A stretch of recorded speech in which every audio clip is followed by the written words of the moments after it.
previous generation. They have the things, they live with the things from the previous generation. Their parents were the previous generation and created their entire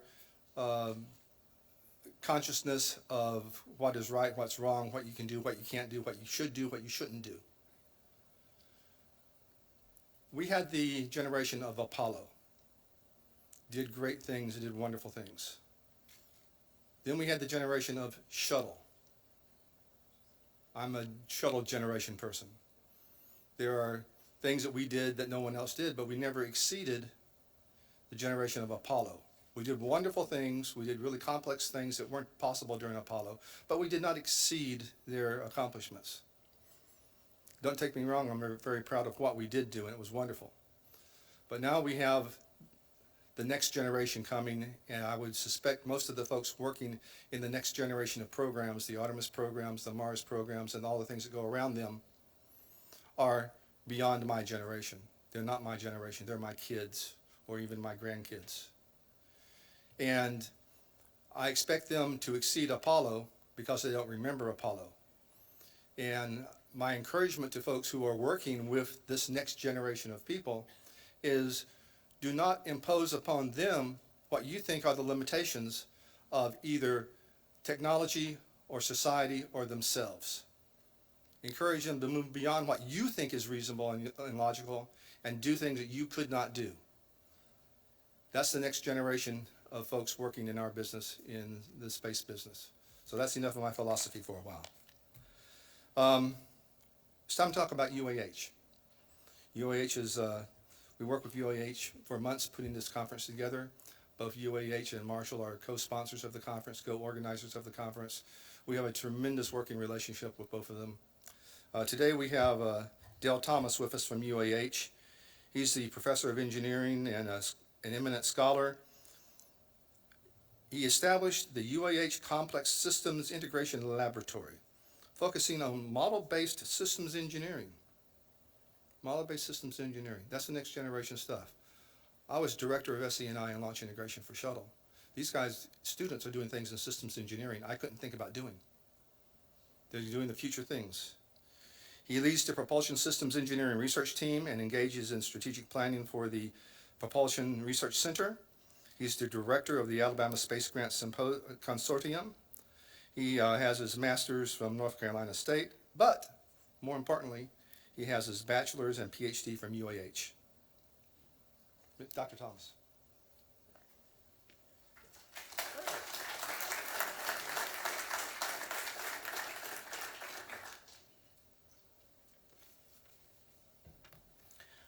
Good morning, and Alan, thank you for that gracious introduction this morning. On behalf of President Darren Dawson, I'd like to welcome everyone to the University of Alabama Huntsville this morning to the 12th von Braun Symposium. It's very fitting that UAH hosts the von Braun Symposium because it was the namesake of this symposium who in 1961 took time out from his busy schedule, made a road trip down to Montgomery before the days of I-65, and asked the Alabama legislature for $3 million to start a research institute here in Huntsville. And surprise, surprise, he came back with a check in his pocket. This is one of the quotes from the talk he gave to the legislature. By building the academic climate in Huntsville, this community believes that this area is destined to continue to grow and become a great and permanent scientific, educational, and industrial center. I would say he had pretty good vision. And I believe we can say that space is in the DNA of the University of Alabama in Huntsville.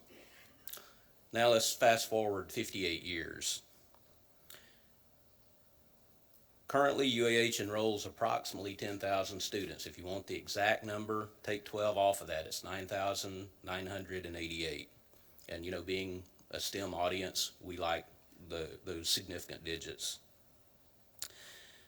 Ambitious students are drawn to UAH by the outstanding faculty, the academic reputation, and the research activities and experiential learning activities.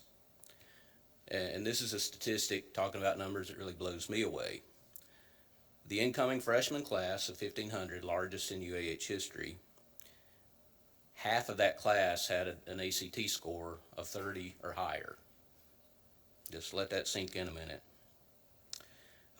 That's the quality of students we have here. And by the way, when you're walking, from here over to the luncheon or around, and you see students, talk to them. They won't bite. And by the way, we tell the students the same thing. Talk to y'all. Y'all won't bite as well. But speaking to the research, 5 of the research programs here at UAH are ranked by the National Science Foundation in the top 25 nationwide.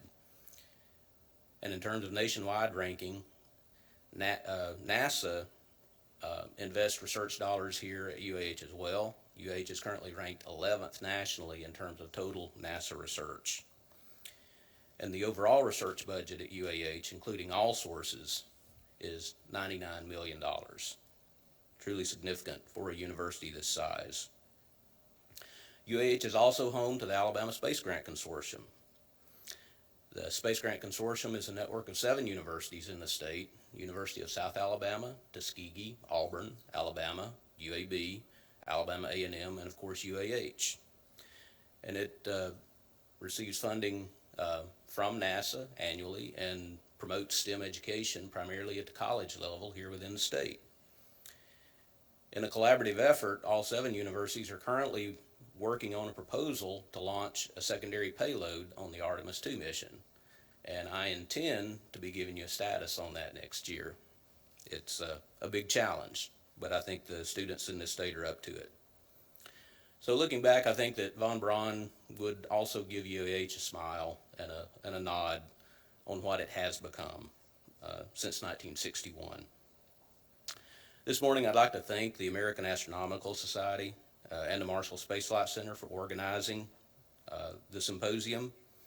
I would like to thank the panelists for taking time out of your schedules to come and talk. Just speaking personally, I always enjoyed the von Braun symposiums in my NASA days. I find them actually more enjoyable now as a NASA alumni because I'm not an insider anymore. So getting that snapshot is very helpful to me, and I just thank the panelists and speakers for taking time from your schedules to come share that information. UAH first hosted the von Braun Symposium in 2010. Here we are 9 years later, and a lot has changed. Now, sort of following on Alan's remarks, let's think about 9 years ahead in 2028. What's the agenda of the von Braun Symposium going to look like at that time? We're going to be talking about ongoing journeys to the moon, both by NASA and by commercial industry. The small sat revolution is growing exponentially. It's going to be fun to attend this symposium in 2028. I'm looking forward to it. And we'll learn today about the programs and policies and plans, research, and some discoveries that are going to shape that agenda 9 years hence. So lastly, I'd like to thank everyone for being here, all the attendees, including myself as soon as I wrap this up, because without you, there is no von Braun Symposium. So enjoy the session and enjoy the campus and your time here in Huntsville if you're an out-of-towner. And the next speaker will be, you're going to introduce Stephen? Yeah. Okay. Then in that case, I won't introduce the next speaker. I'll hand it back to Alan. Thanks. Here you have to think on your feet, or at least think where you're sitting. 3 pieces of housekeeping that I did not do while I was waxing philosophical. The first one is bathrooms. Bathrooms are down here. They have little family bathrooms big enough to go in and take a nap if you want to. I'll tell you a nap story some other time. There are also some bathrooms, large bathrooms with lots of stalls and things if you go across the bridge or go under the bridge and across into the other building and all the way on the other side, halfway down the wall, there's a bathroom complex. So that's number 1. Housekeeping number 2 is, who has one of these? Hold it up, if you can. So, now if you want us to engage the building-wide system that will fog this up and cause it not to operate, they do some really interesting electrical engineering and communications things here. So if you don't want us to block these, go to the little button on the side that turns it on silent. So we don't have to do that. The third thing, many of the speakers and panels are going to have periods of questions and answers. And we're going to have Chris and myself and maybe some other folks running microphones up and down the way. So if you have a question to ask when it's time for questions and answers, hold your hand up and Chris or I will see you and bring the microphone to you. There is one rule for questions and answers, and that is it is a question. You started off with a question. If you do not start with a question, we turn it off. When you reach the point to where you have to take a breath, that's the end of your question. So that's kind of self-limiting there. So if you can talk a long time without taking a breath, go to it. But when you take a breath, that's the end, and the panelist or the speaker gets to answer. Works well. So Steve Miley. I met Steve Miley a number of years ago when he had just become director of procurement here. I had a client that wanted me to help them get introduced into Marshall, and naturally you go to the directors of procurement and bring some of your senior management and say, here they are, they do all this wonderful stuff. Steve was there, he had just become director of procurement, and he was, okay, what do I want to ask you next? But he ran forward with that job, and he did a great job in it, and he ran procurements from then until 2018, in fact, May of 2018, when he became associate director to the center director here. Jody calls him her COO. He manages the center for her. He manages and leads the development of the center's business operations, guides daily business decisions, and oversees center operations policy and processes. So my interpretation of that is that his job is to make sure that all the changes they have to make to the center, all the things they have to support as we move forward into the new programs, his job is to make those things happen, make sure that the center can support and facilitate the new programs. So Steve Miley.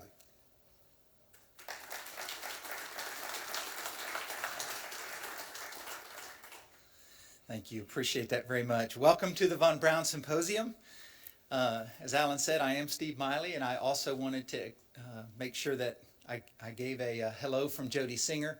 Jody was not able to be here this week, but she did want to make sure that I wanted to make sure and issue her a welcome on her behalf as well. So thank you to UAH and the American Astronautical Society for allowing me to speak this morning. I enjoy thinking about the future, like Dr. Dale, talking about 2028. I'm hoping that we're going to be learning some really fascinating and exploring some really exciting things and finding some resources on the south pole of the moon well into it by 2028. So it's great to be a part of the symposium today. I see a lot of faces I recognize and some new ones too. So whether this is your first Von Braun Symposium or your 12th, so welcome. It's great to be here to get together. The theme of the symposium this year is Exploration is the Work of Generations. And so it's really a fitting theme given that we are just coming on the heels of the Apollo anniversary of Apollo 11, the 50th anniversary this summer. As Alan talked about a little bit, and Dale too, the exploration work is truly a work of generations. The Apollo missions captured the world's attention and sent us on a path of discovery and exploration. And just as Apollo inspired a generation, NASA continues to inspire with feats of science and exploration today. The achievements are numerous, and they include the Chandra X-ray Observatory, which is actually celebrating its 20th year on orbit this year. For 20 years and counting, Chandra has changed the way, literally changed what we know and what we think about the universe, how we understand the universe. As its mission continues, it will continue to discover startling new science about our high-energy universe. So really celebrating the Apollo and the Chandra anniversaries are a great way to remember where we've been, but also to look where we are going and what we are capable of. We want to keep the momentum going from those celebrations, and this event, the symposium, is a great way to do that by advancing our common goals of space exploration. We couldn't accomplish any of these goals without our commercial partners, our academic partners, many of which are in the room here today. The institution we're sitting in, right here at UAH, has been at the forefront of American leadership in space since the origins of our space program. UAH continues to build on its legacy, not only in technology and space policy, but also space entrepreneurship. This truly is a community of space enthusiasts that continues to grow and thrive. And as the community grows, so do we. And so today and tomorrow, you're going to hear from some of NASA's best and brightest scientists and engineers during the symposium. I want to thank all the representatives also that are here from Johnson Space Center, Kennedy Space Center, Glenn Research Center, as well as NASA headquarters. We're proud to be a part of the NASA team, and we appreciate your support in being here. Also from our very own Marshall Space Flight Center, you'll be able to hear from Heather Haney, who is the SLS Lead Systems Engineer, Lisa Watson-Morgan, who was recently named the Program Manager for the agency's Human Landing Systems, Greg Shavers, who will work with Lisa as Robotic Lander Project Lead System Engineer, as well as Marshall's John Vickers and Mary Beth Coble. They will moderate panels to kick off today's discussion. So we view the conference as an opportunity to really strengthen and grow our community. We use it to promote research, development, and implementation of space capabilities, as well as increase the awareness of NASA's policies and goals and what our exploration policies are all about. So it's an exciting time for NASA as we embark on the next step in human exploration. Through the Artemis program, we will go to the moon in a way we have never gone before, with innovative new partnerships, technologies, and systems to explore more of the lunar surface than ever before as well. Marshall Space Flight Center is leading the development of the vehicle that will get us there, the Space Launch System. The SLS, we call it SLS for Space Launch System, is actually in the final testing, outfitting, and assembly of the major components for the SLS first flight, known as Artemis 1. Just a few weeks ago, in fact, on August 29th, technicians at Michoud Assembly Facility in New Orleans completed assembly of the engine section for Artemis 1. This is a major milestone, huge milestone for the program. The engine section is one of the most complex and intricate parts of the rocket, and this is a major step in launching that rocket that will land the first woman and the next man on the moon by 2024. So while Marshall already plays a critical part in the Artemis program as the lead center for SLS, we've also been designated as the lead center for human lunar landing systems that will put American astronauts on the surface of the moon. Marshall's experience and expertise with propulsion systems and lander technologies make it the best place to support these collaborative industry partnerships. The human landing systems are a critical component of NASA's Artemis infrastructure for missions to the surface of the moon, and we will work together across the agency to support this mission. We will develop a reusable human lunar landing system that includes all the elements needed to land on the moon's south pole in working with our industry partners. Whether it's standing up the Human Landing System program or testing hardware for SLS, this is truly an exciting time for both Marshall and all of NASA as we embark on this mission. So we all have a shared direction, really, industry and government and academia, looking to the moon and, of course, ultimately to Mars. We have a unique opportunity as a country leading the charge into deep space. And what's really great is we have excellent support from Congress, the administration, and the National Space Council. So much like the Apollo days, this overwhelming support gives us a mandate to push forward.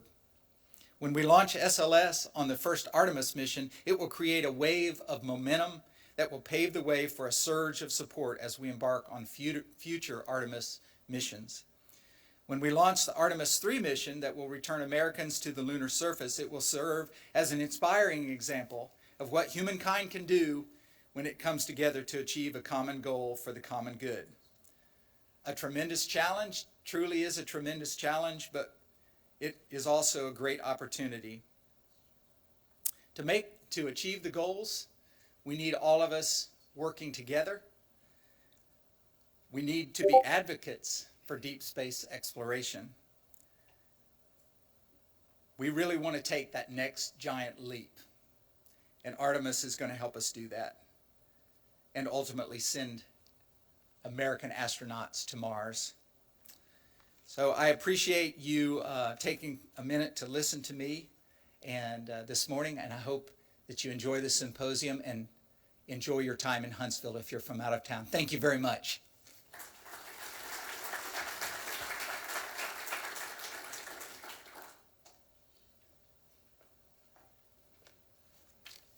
All right, well, next I get to introduce my friend Chris Crumley. Chris and I met working at AAS, not American Astronautical Society. A few generations before I got engaged with AAS, Chris and I did a program called Alternate Access to Station. It was where Chris, a Marshall guy, was working on developing additional transportation mechanisms to get cargo to space station. I was a KSC guy with some fingers in at Houston. I was the space station representative to that program. Chris has always put together little strange things like that. He spent some time in the White House. He came back to work at Marshall. He went back to NASA to work on the Associate Administrator's staff. He came back to Marshall to work some other things. He went off and became a contractor, went back to Marshall to work some NASA, went back, became a contractor, went back to Marshall, worked NASA. Now he's the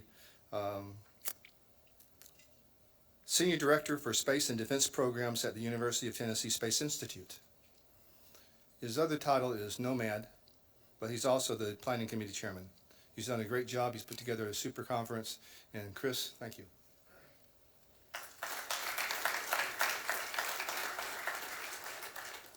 In other words, Chris can't keep a job. Welcome, friends. As you may or may not know if you're new to this, the aerospace community is kind of small.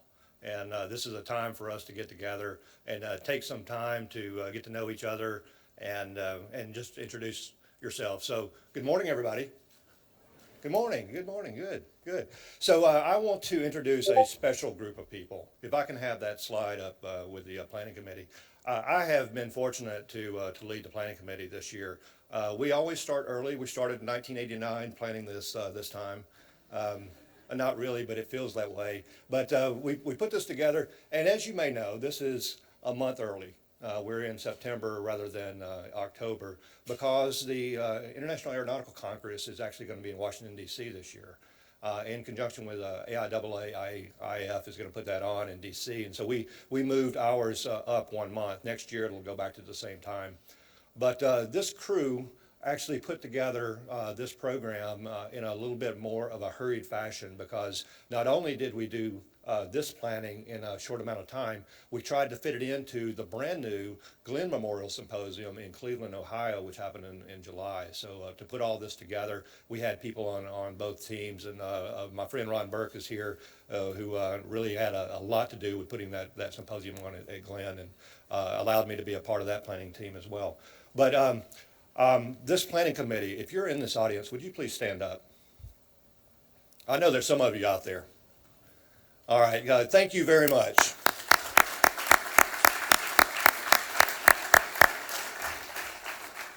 So get to know them, thank them, and look to take their place as things move along, because it's so much fun planning one of these.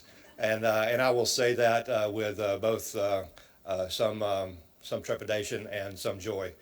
Putting something like this together really does bring together a group of people across the nation to do something outstanding, and for us to get together. And I think you're going to see some things in this symposium that you might not have seen, including the very next presentation that we're going to have. We did something new, and we're going to, if I can have the slide for the exploration update. So for the exploration systems update, typically we have the leadership out of either the NASA team or for the contractor team. Well, we ask Mr. Tom Whitmire about putting this together, and he said, well, let's do something just a little bit different. So I'm going to allow my friend Tom Whitmire to tell you about it. So I'll introduce Tom. Tom is a longtime friend of mine. He is the acting associate director for the exploration systems. And he may not be that well known to those of you in Huntsville. He's very well known to us who have worked shuttle and exploration, and he's worked at headquarters for, I think, 30 years, 20 years in the civil service. I've worked with Tom for a long time as a child, but I'm happy to have Tom come here and introduce the panel. So Tom and the panel, if you guys want to go ahead and take your seats, and we'll let Tom come up. Thank you.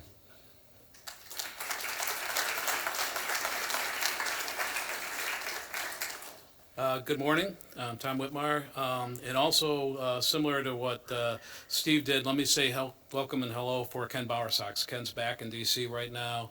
He's getting ready. We're doing some budget submission stuff and his testimony next week. So he wishes he could be here. I'm kind of helping to represent Ken today, as is Marshall Smith. And so you'll hear from Marshall later on. Alan, Steve, Chris all talked about there's a new generation coming. And this panel that we wanted you to have an opportunity to meet today is part of that new Artemis generation. They represent that new leadership, and I'm really glad you guys are here to do this. The one thing we've all been reminded of at headquarters is we need another generation to kind of get going and take over some of the stuff we're doing, and so that's why they're here today, and I think you're really going to enjoy that. So for the actual topic for the panel, we gave that a lot of thought too, and I can't think of a better topic that's more important or appropriate or symbolic of Dr. von Braun. When you watch a movie or you read a book or you go see a TV show and they talk about exploration to distant planets and surfaces, they often show a launch vehicle launching up and they show something landing on that distant surface. What they typically don't show is they don't show you the part that the work that goes in to get ready for that. We have the test programs, the engineering analysis, all the work that we have to do to be able to do these complex and difficult missions that are coming up.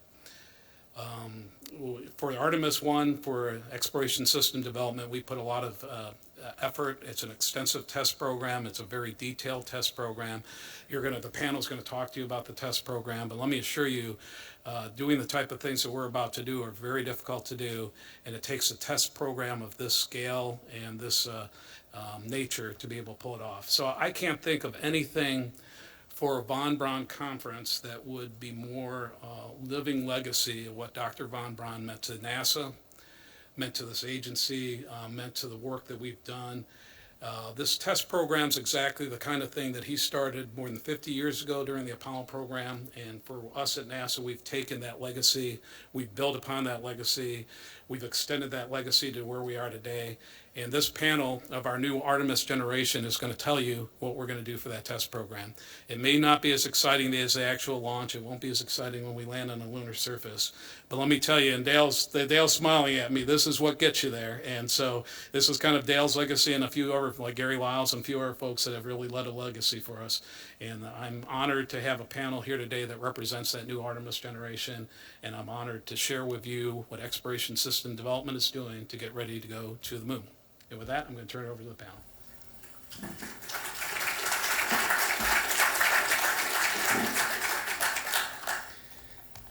How are we doing this morning?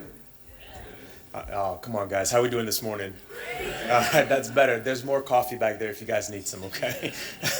So once again, guys, welcome to the 2019 Von Braun Symposium. It is an honor to be here to talk to colleagues. You guys, along with NASA, have played a major role in everything that we do for the benefit of mankind, right? So without you guys partnering with NASA, leading us to the next generation of space exploration, which is Artemis. With that, I'd like to go ahead and introduce, well, first of all, my name is Yves Lamont, right? I'm from the Kennedy Space Center, and I'd like to go ahead and introduce our panel. First off, we have Yasmin Ali, who's the docking manager from NASA Johnson Space Center. Let's please give her a big round of applause. We also have Heather Haney, the core stage test and verification lead from the Marshall Space Flight Center. Please give her a hand. And finally, we have Charlie Blackwell Thompson. She is the Artemis Launch Director from the Kennedy Space Center. All right, so the way this is going to work, folks, they have a series of charts that they're going to go through. And after they go through the charts, we'll have some time that we'll be able to ask some questions. Sound like a plan? Yeah. All right, so let me ask you one more time. How are we doing this morning? Great. All right, here we go. So we're going to go ahead and kick it off with a short video real quick that's going to kind of help frame what we're going to talk about, and then we're going to get into the presentation.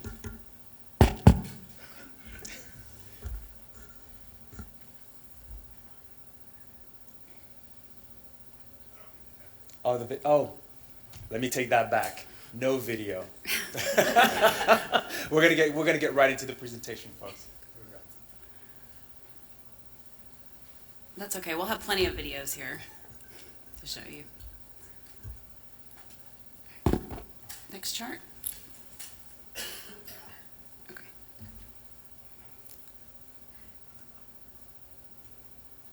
All right, so I'm here to talk to you a little bit just about the Orion testing that we're doing today. What I'm going to cover today is just a snippet in time of what we worked on in the last few months and where we're going in the next couple of months. You know, this is a small portion of just Artemis 1 related and qualification testing, but really the program is really busy right now, and it's a very exciting time. We're working on multiple vehicles at the same time, and it's exciting. Definitely an exciting place to be and to be working. And so recent testing I'll talk to you about is Ascent Abort 2 last July, our PQM, our prop qualification module, and that testing that we've done, and then some last motor abort testing that we've done as well. And then we'll talk a little bit about Plum Brook and where we're headed for our deep space environmental testing, and that's coming up. So next chart. All right, so this is Artemis 1, and it is, this is our crew module, and it is ready to go it is fully installed. It has, you know, thousands of piece parts that have come together and installed and put in here. We've tested it, and when it started as just a pressure vessel that came out of Michoud. And then, you know, a lot of hard hours that have gone into this and making this work. We also currently have our Artemis 2 as well. That's also in the operations and checkout at KSC. And it's just coming out of the clean room. It's got all its plumbing in it as well. And so its next phase is going to get ready for all of its hardware to get installed into it as well. The next chart. And this is our service module. So our service module, if you can, I'm not sure if the video is playing. The service module, thank you. It's responsible for the power and propulsion of Orion. And it is a contribution from ESA, so from the European Space Agency, and it was actually manufactured by Airbus in Bremen, and it arrived to KSC last November in 2018.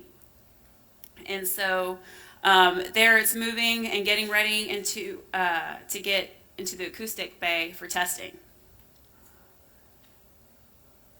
Next chart.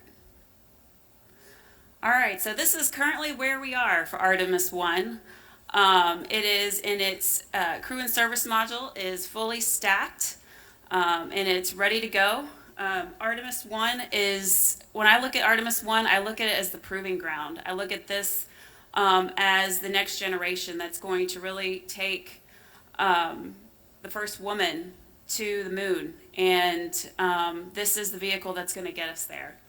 And so this vehicle is ready to go, and in a few months, we're just finishing up a few processing things, and then we will be ready to send it off to Plum Brook here in the next month. All right. And now I get to share with you about Ascent Abort 2.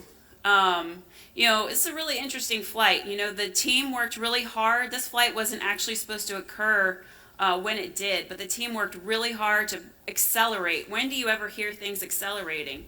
Well, the team accelerated this flight about 8 months, and they were able to pull it off. And so Ascent Abort 2 demonstrated a launch abort system to enable the crew module to separate successfully away from the launch vehicle.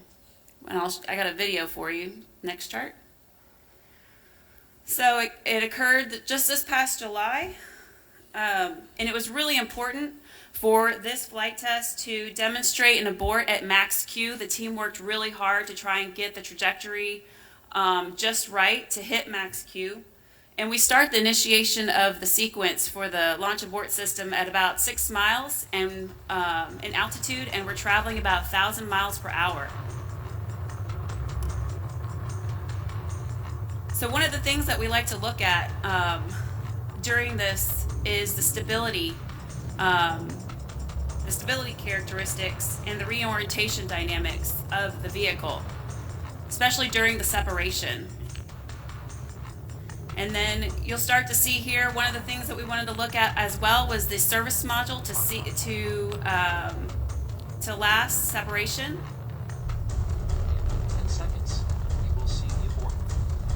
And you'll start to see the reorientation.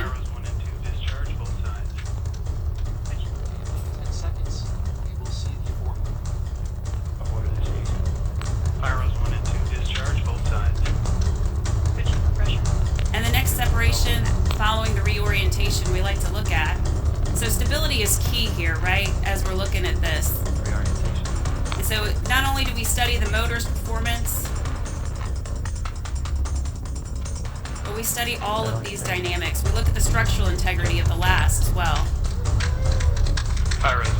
And then you'll see it go and nail a perfect trajectory and come back down. Now, can anyone guess how long it took for the first tumble? Because it's an aerodynamic dream. How long do you guys think? We had no chutes on this test. Any guesses in the audience? No?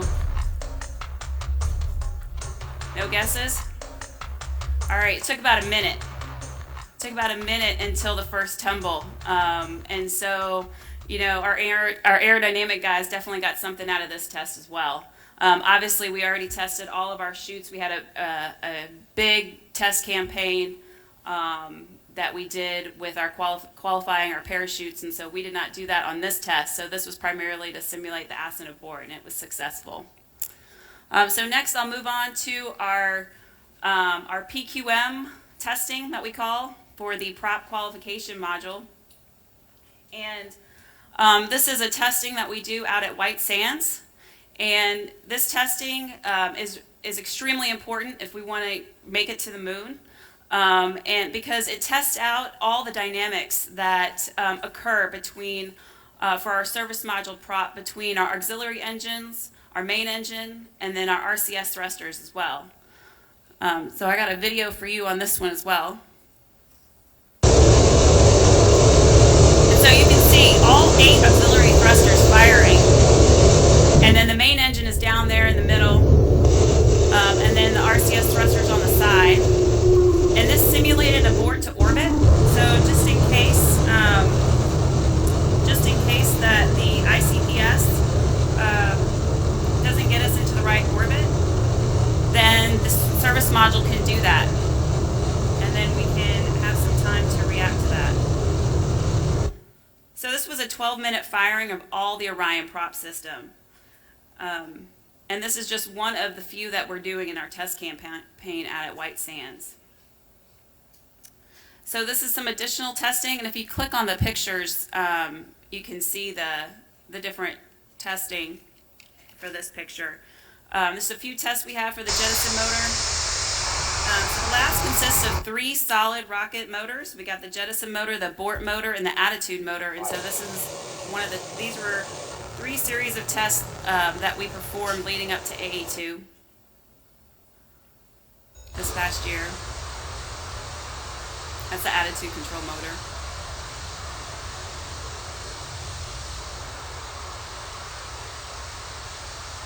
All right, we can go on. All right, so where are we headed? Well, we're headed to Plum Brook. So we're going to take the crew and service module, and we're going to go to Sandusky, Ohio, and Plum Brook to perform some deep environmental testing out there. The next chart, I got a video for you. It's a 4-month campaign that's going to undergo a series of environmental testing. We've also done other ESM tests out there, and we've done the crew module Ascent abort testing as well for acoustics testing. It really is a state-of-art facility. Orion will start in the high bay when it arrives.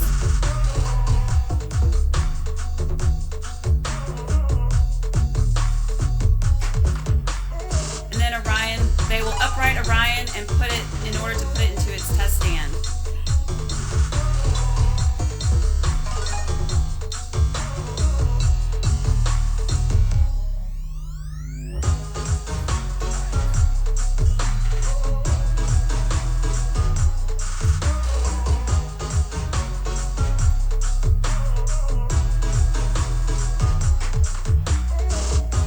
You like the music? A little bit more edgier.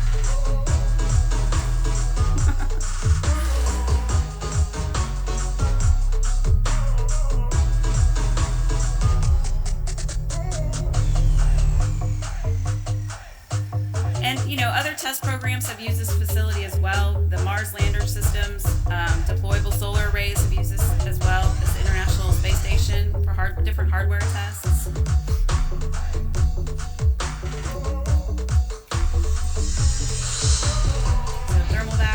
Testing, and then we move into the Vibe facility. It is an 18-foot diameter test table, so pretty large. 16 vertically mounted actuators and 4 horizontal mounted actuators.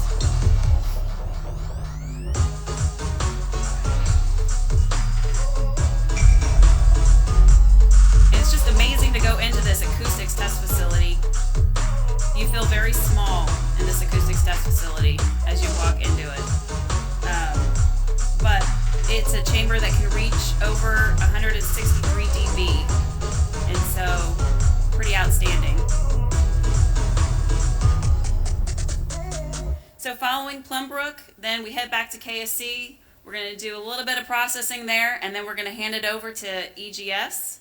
And so with that, I'll hand it over to Charlie. All right. Let's see, is this?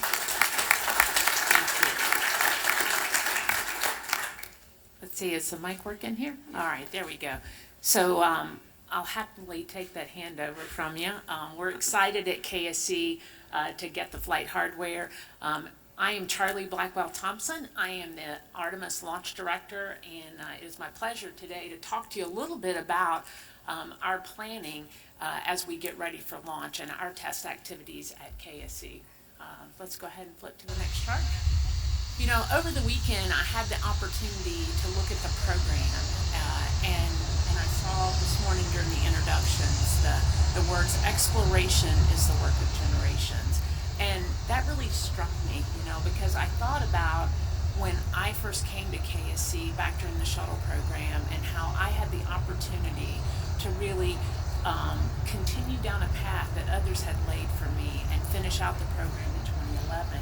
And I think about what we're doing today, and I look at the test activities, and when I look at my home program and back at KSC, the changes in the infrastructure and the testing that we're doing, getting ready for the flight hardware, I think about laying that foundation for a program that does put the first woman and the next man on the moon, and then lays a path for Mars. So it's a really exciting time for us. Now I'll talk to the charts that I actually have on the screen here.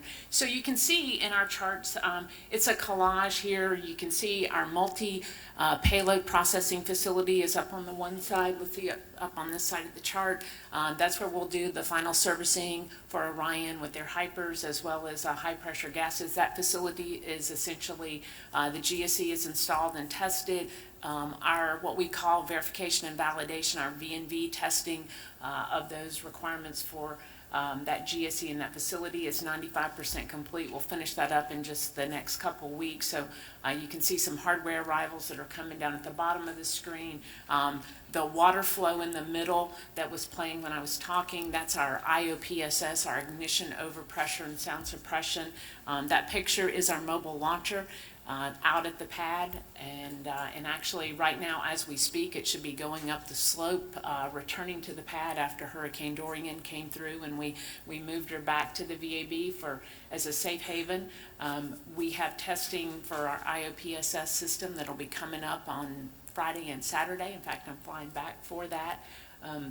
That testing is all about protecting the vehicle at liftoff and protecting and mitigating any kind of acoustics hazard.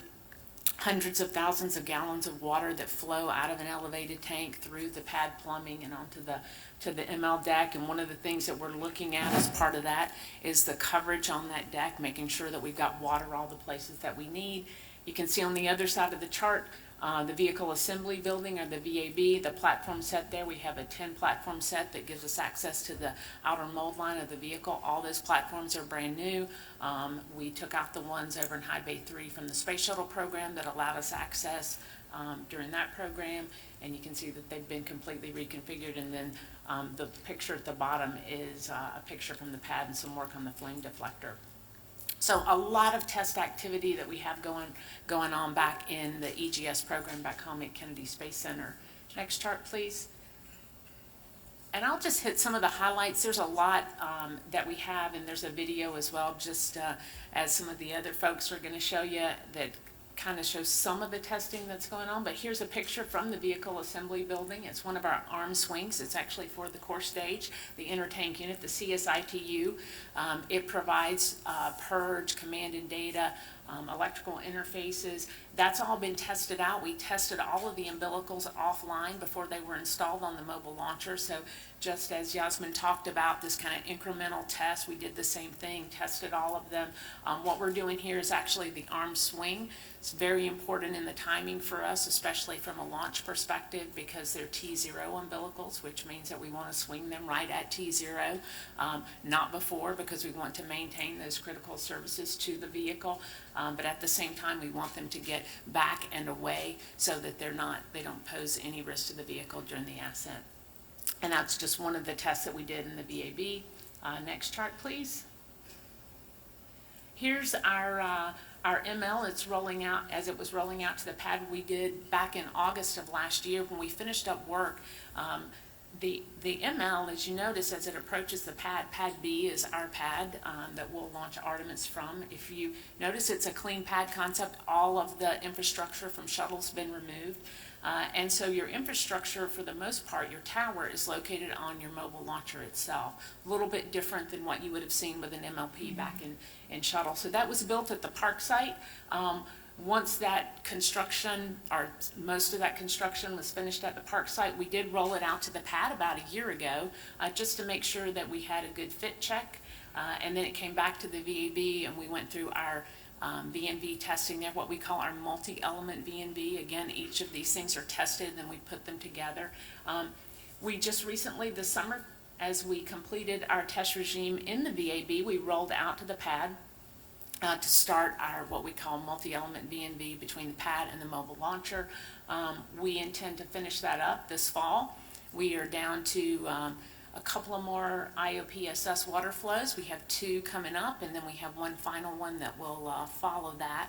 And then we have our cryo flows at the pad, just ensuring that all of our piping, our command and control center, that we are tied in and demonstrating our capability there with our cryos. And then we're finished up at the pad and ready for that flight hardware, and we'll roll back to the VAB. Next chart.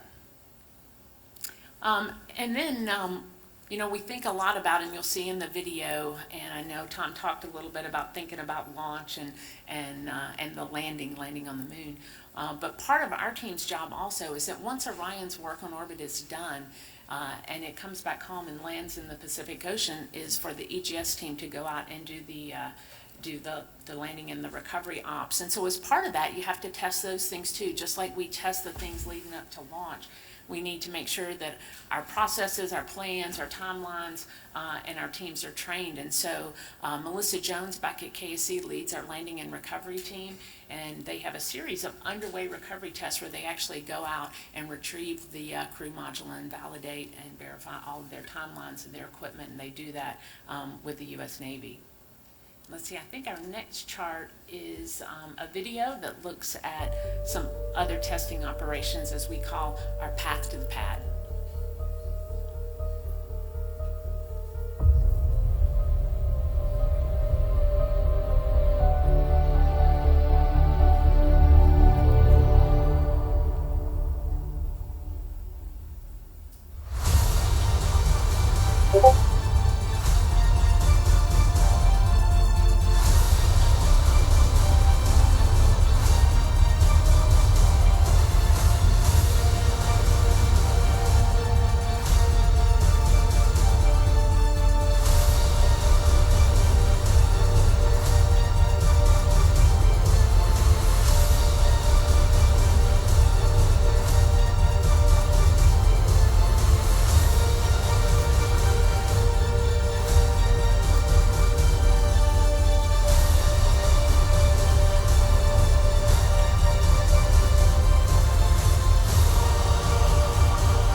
So hopefully the video gives you a feel for the testing that we have going on back home at KSC.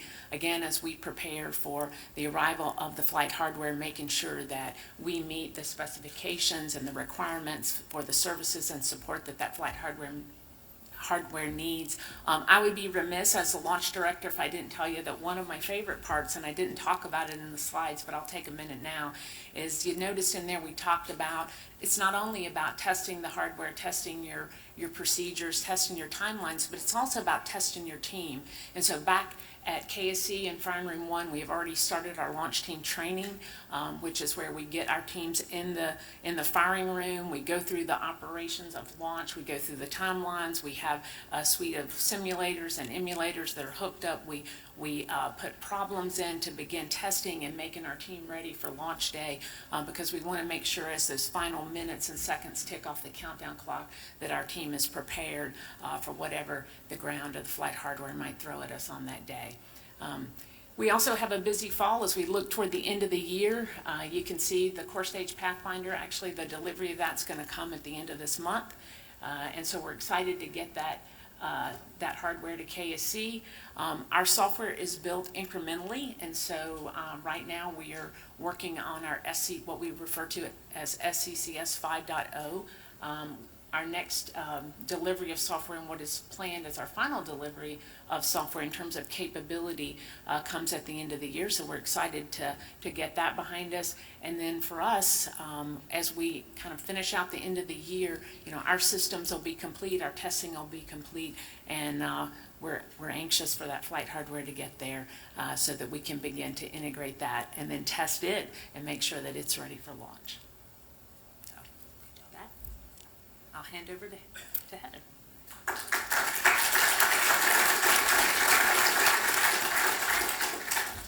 So hi, good morning. I'm Heather Haney, and as Eves has already said, I'm the test and verification lead for core stage element here at Marshall Space Flight Center. Next chart. So here are a few pictures of the hardware that we have for SLS. If you look in the top left-hand corner, that's 4 of our RS-25 Artemis 1 flight engines. And to its right is the SITF-Q, known as the System Integration Test Facility and Qualification. It's for some of our avionics.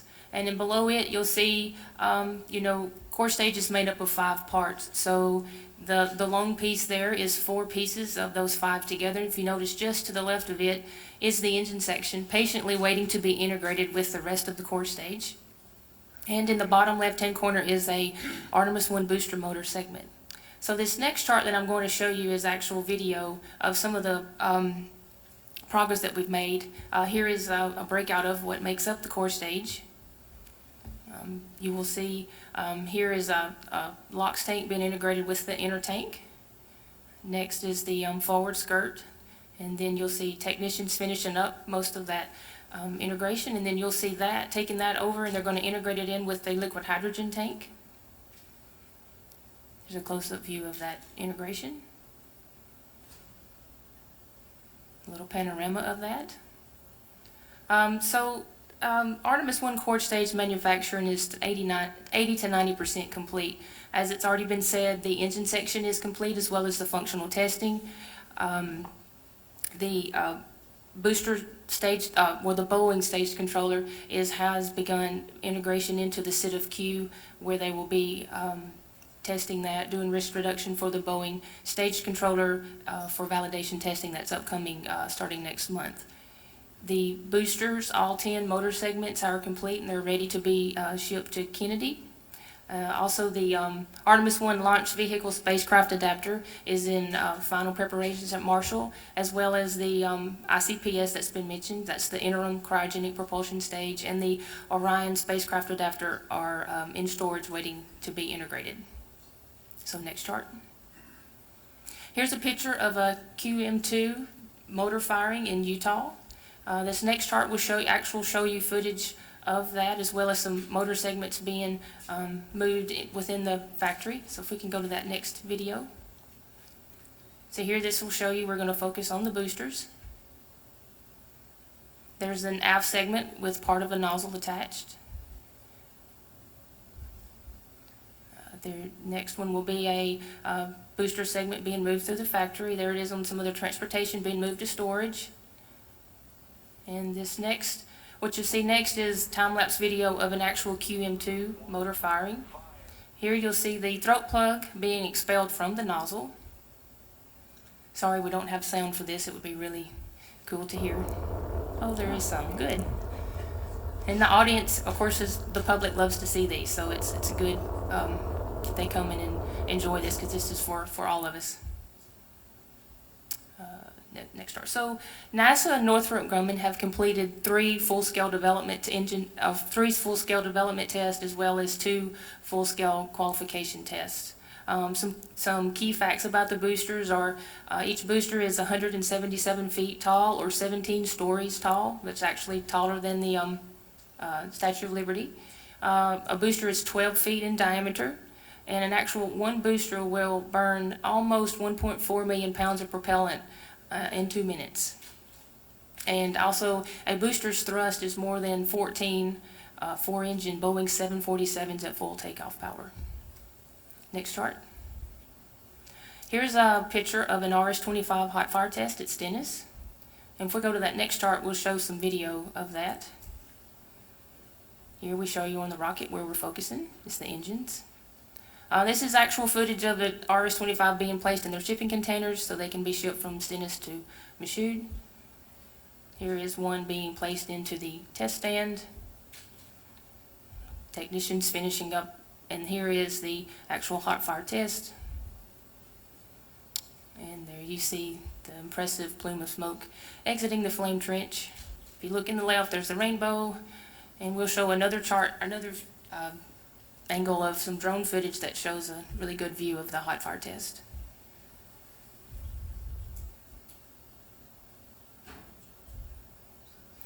So earlier this year, engineers completed a 4-year series of development engine tests to adapt the RS-25 engine to the SLS performance and environment requirements. And they also updated the engine controller and software. There were a total of 32 tests, totaling roughly 15,000 seconds of hot fire test time. And the testing it was tested at the engines were tested at 113% of the original thrust plan, so that we can prove that it can run safely at the planned 111% for SLS. Next chart. So here's a little bit of what I've been involved in as well. These are a couple of pictures of our current core stage testing that's going on at Marshall. In the left-hand side is the liquid hydrogen structural test article in its test stand, and on the right hand is the liquid oxygen tank being placed into the test stand. We just finished up the liquid hydrogen qualification test series, and so we're off reviewing that data.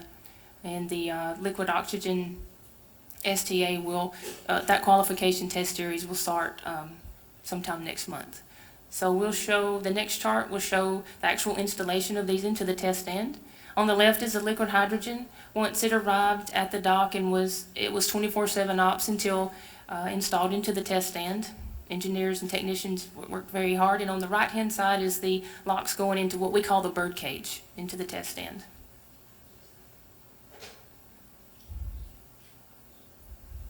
So this has been very exciting times to be a part of a test campaign that's the largest structural test campaign since the space shuttle. And it's almost 80% complete. As I've mentioned, the liquid hydrogen tank will soon be deemed qualified. Liquid oxygen structural test article will start its test campaign next month. A couple of other structural test articles that have been qualified are the engine section. It was done earlier, finished up early last year, and the inner tank was finished up early this year. And want to mention some other things that Marshall has done is they have completed the integrated structural test of the LVSA, the OSA, and as well as the ICPS. Next chart. Here's a picture of the Pathfinder outside of the B2 test stand at Stennis Space Center, and on the right-hand side is the Pathfinder being lifted into the B2 test stand. The Pathfinder is serving as a training aid to validate move procedures, and just we don't want to be the first time that the core stage is placed into the test stand to be it. We wanted to, this is a good training process for the team. Went very well. This next chart is a animation of what it will look like putting the core stage Artemis 1 into B2. So there you'll see the Spider leaving the barge Pegasus. The GSE, ground support equipment, will go back and retrieve the core stage 1, where the Spider will be installed onto the core stage, lifting brackets attached. And then it will be lifted into the stand where we will actually do what we call a green run test. There's a wet dress rehearsal as well as a hot fire test.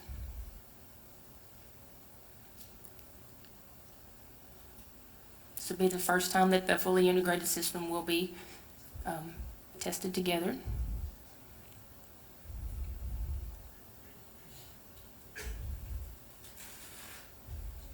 So then after it will be removed from the stand, we will do some refurbishment while we are there at Stennis Space Center. Then it will be loaded back onto the ground support equipment, back onto the barge, and this is where we will send it over to Kennedy, where they will prep it and get it ready for launch.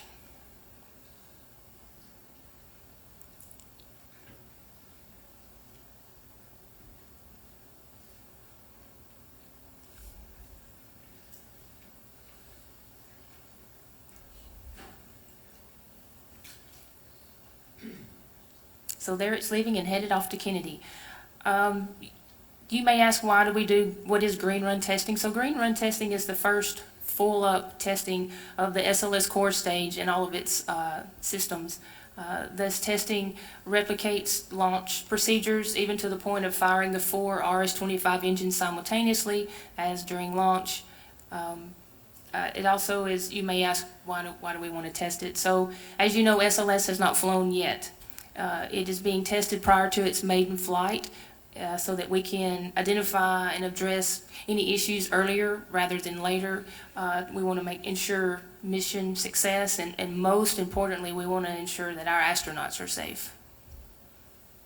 And I believe that's my last chart.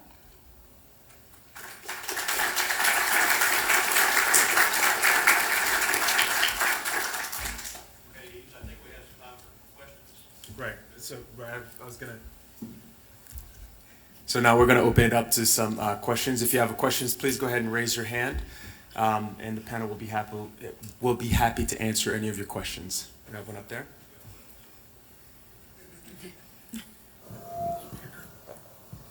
All right. First, Ron Burke from the Aerospace Corporation. Thank you. That was fantastic. Worth the price of admission. With all that testing, there has to be a tremendous amount of data that is being collected. Can you help us to understand how all that data is assembled and how it's essentially forensically reviewed and made available for use to inform operational activities? So in our structural Test campaign. I'll add a little bit just from Marshall, and I know because we all have a little bit of testing involved in this. So for us, we ensure that our data is good. We go through, after we finish a qualification series, we take several weeks to go off and review that, do a break of configuration meeting where we say, hey, we are good, we've qualified it. We've had the community to review it, not just Marshall, but we have our Boeing counterparts. We have other centers to make sure, because they're going to ultimately be the receiver of what we have just qualified.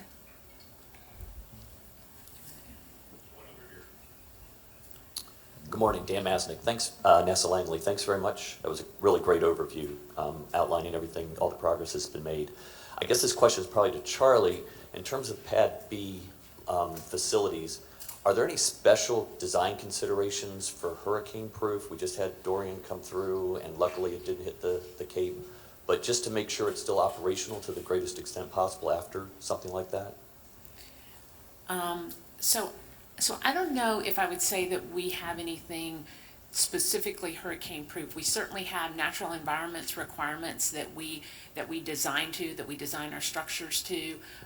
One of the, I would say, positive things that if we looked at shuttle, the shuttle pad, right, we had a lot of infrastructure out at the pad. And one of the features of our current pad is a clean pad concept, which really minimizes your exposure every day, not just during hurricanes, but certainly minimizes your exposure to the elements, because, you know, we're right on the ocean. But it also allows you to pull back some of that key infrastructure, if you will, because it's more mobile than it was back in shuttle. And so I think this last, while we never want to have hurricanes and we never want to have to roll off of the pad, I think this last exercise was good in a way, because we were able to go and look at our timelines, demonstrate that capability before we get flight hardware, because, you know, we monitor the weather, look at it ahead of time, but really having the mobile launcher and being able to move that back, I think puts us at an advantage to where we were historically, where we had a lot of infrastructure and a lot of GSE at the pad. This allows us to come back to a safe haven environment. Mitch Fletcher, Arrowhead System Engineering. What's the status of integrated software V&V for all these different pieces that have to come together?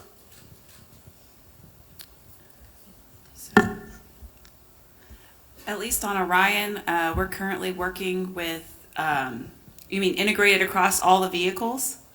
Yeah, so we're gonna do some joint runs, right? Joint mission sims and joint runs where we're running in the loop our ITL, our test labs, while we're running our mission sims and we're doing testing then. Charlie, you wanna elaborate? Yeah, I'll let these ladies speak to the testing that happens at their home programs, but I'll talk about how we do that integration of software for a day of launch environment. And so our teams actually go and test with our ground software in their test lab, so that we make sure that we are communicating and then compatible both with our ground software and the various releases of their flight software. We do that in an integrated software test lab. We do that both with SLS, we do that with Orion.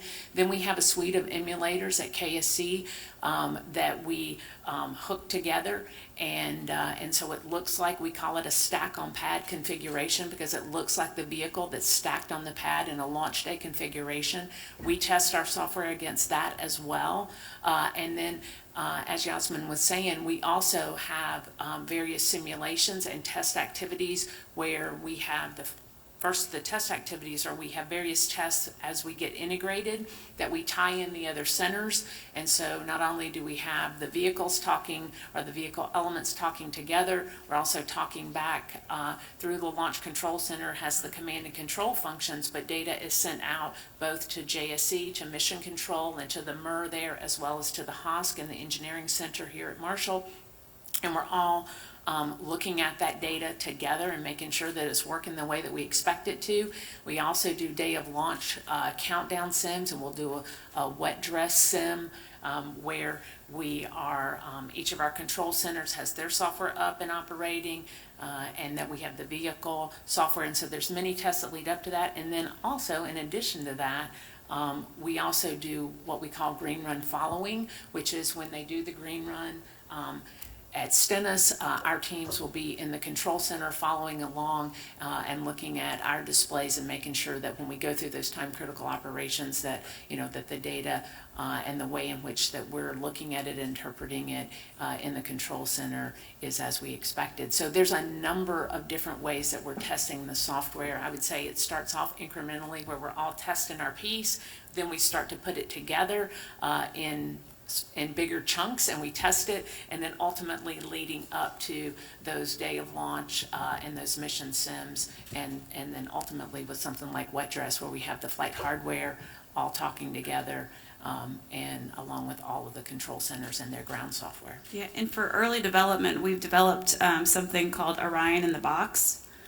So we delivered that to ESA as well, so that folks can use that to integrate and do software testing. We're also going to be using that for future missions when we move towards early development with Gateway as well. So that's how we have, in generic sense, we're moving towards this concept of Orion in the Box to support integrated software testing. Okay, I think we have one more question right up here. Good morning, Brian Valdez, Pathways Internet MSFC. So all the handling and maneuvering that you've done so far on LAS, the rocket boosters, both the LH2 tanks, LOX, are you planning on following the same procedure with these qualification articles and the flight hardware? Yes, that's the purpose of why we're doing it all up front. Say like with Pathfinder, that was our training tool so that the team could train and make sure that their move procedures are validated and and work out all the kinks prior to actually moving the first Artemis 1 core stage. Okay, thank you, and thanks to the panel here.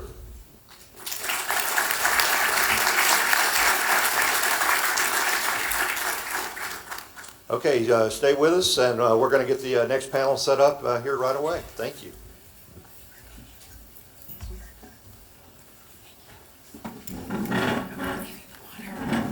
Can't take our water. Is he joking?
And I'm going to introduce my friend John Vickers.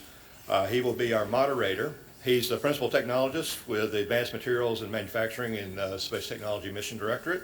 And he is also working at the Marshall Space Flight Center as the Associate Director of Materials and Processes Laboratory. You know, John is a wonderful technologist, and I asked him one day, why do you get so many of your things funded? And he told me, he said, hey, I'm just selling what people are buying, and he does a good job with it. So John, I'm going to turn it over to you.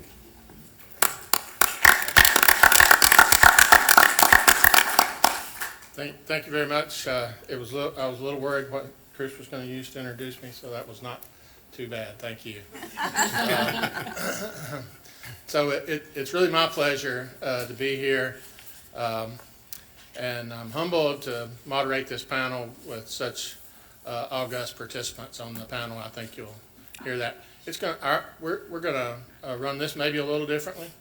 We're going to give each of the panelists about 5 minutes each to relate their experience to the topic of manufacturing workforce, and then we're just going to turn it over to the audience for questions. So please be preparing your questions.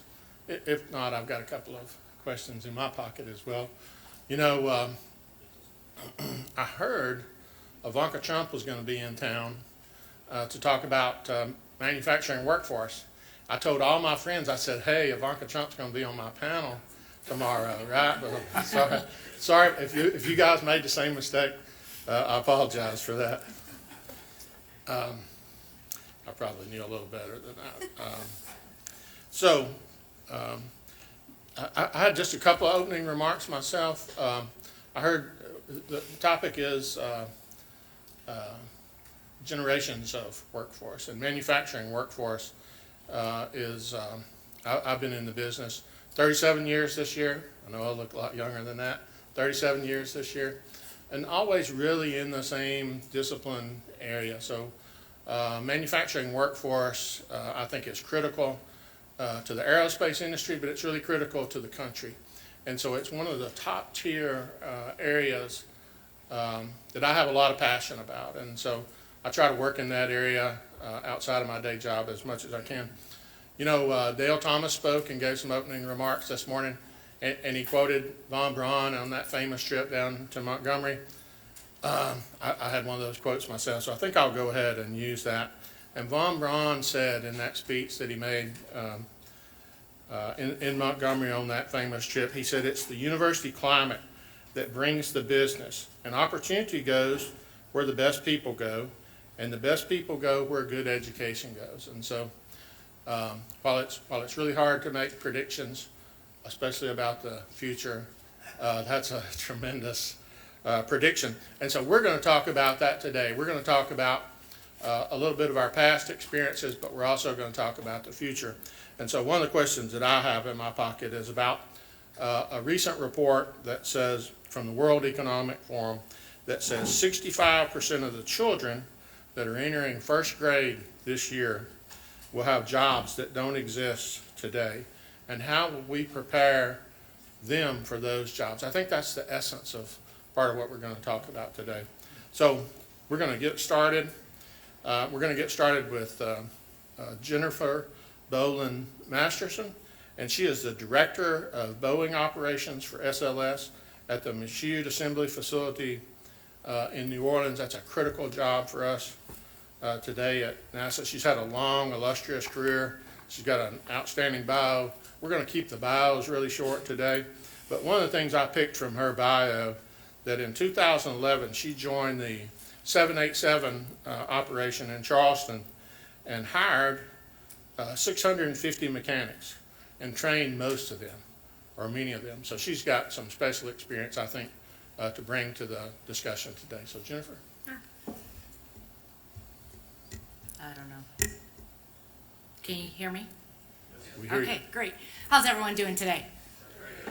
You know, I want to talk about our technicians, the manufacturing role. Those are the folks that are touching the product. They're the ones building it, taking the engineers' ideas and actually putting it on the vehicle.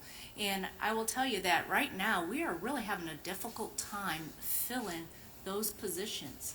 And when you think about manufacturing, I think there's a major perception issue that we've got in the United States, and that is a lot of the manufacturing jobs have gone overseas. That's a perception. It's dirty work, the environment's not clean, it's mundane, it's tedious, it's a button pusher. When you go talk to folks out in the community, they're like, oh, I don't want to be a technician because all I'm doing is pressing a button. I'm waiting for a machine to open up, I'm taking parts out. It's really thoughtless. There's not a lot of activity going on. It's low paying. And you know what? Really, robots can go do that work. And really, the perception is completely off base. And when we talk about the core stage and the SLS and the Orion and all the parts of this Artemis, you know, our technicians are really what I call mini engineers. They're taking all the ideas that the engineers have said, hey, this is how you build it, and they go one step further. Besides just listening to them, they've got to be very skilled. We talk about the technical side of things. They got to be able to maneuver around drawings. They got to understand the drawings. They got to be able to take what's on that paper and actually do it on the vehicle. Our systems are complex when we talk about, for example, the engine section. Very complex piece of hardware, and everything is extremely precise, very detailed orientated. You got to pay attention to the details, and if you don't, mistakes happen. And those are kind of some of the characteristics that our technicians we need to have, that they need to have. You know, it is well paying. If you go look at the industry, manufacturing jobs supports families, and they don't have to go get a second and third job. So the environment, it's very clean. You go into a manufacturing facility, it's clean, it's air conditioned. It's good working environments from a team atmosphere. We want our technicians thinking that continuous improvement day in and day out. Our technicians are the ones actually helping redefine tooling, redefine the processes, redefine how we build things. They have to be able to communicate.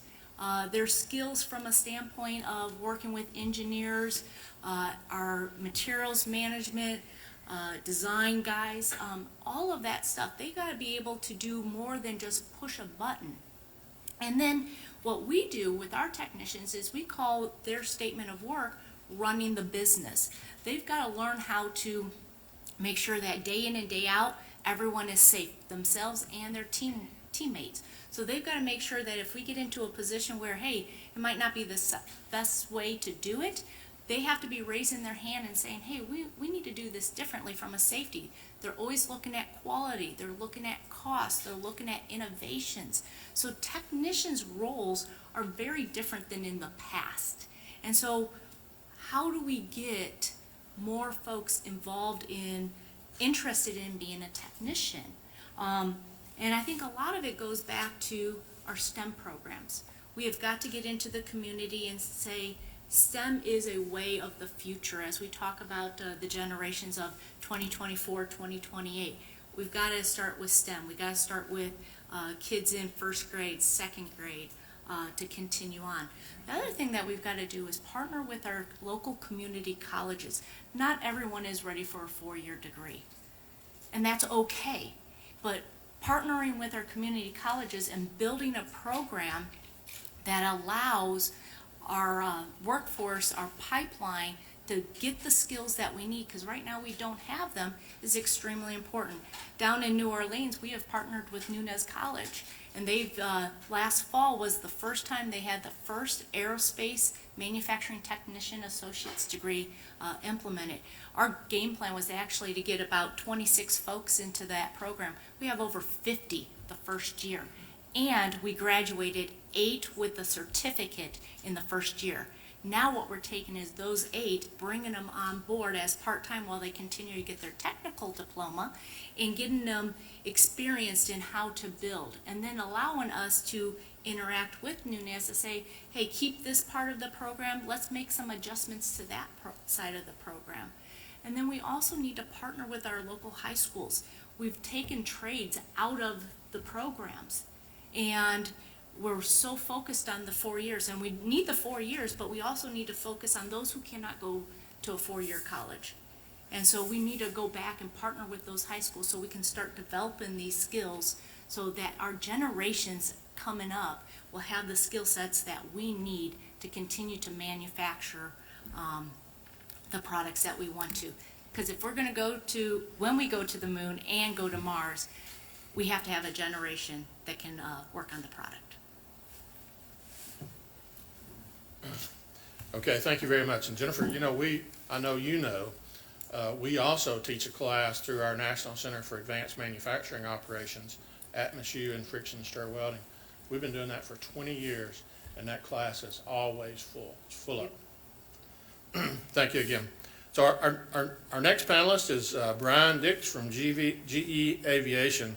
Brian joined GE in 1991 as a design engineer, and then after numerous roles in engineering, he became the operations leader of the ceramic matrix composites development facility in Newark in 2007. Today, he's a member of the Huntsville community.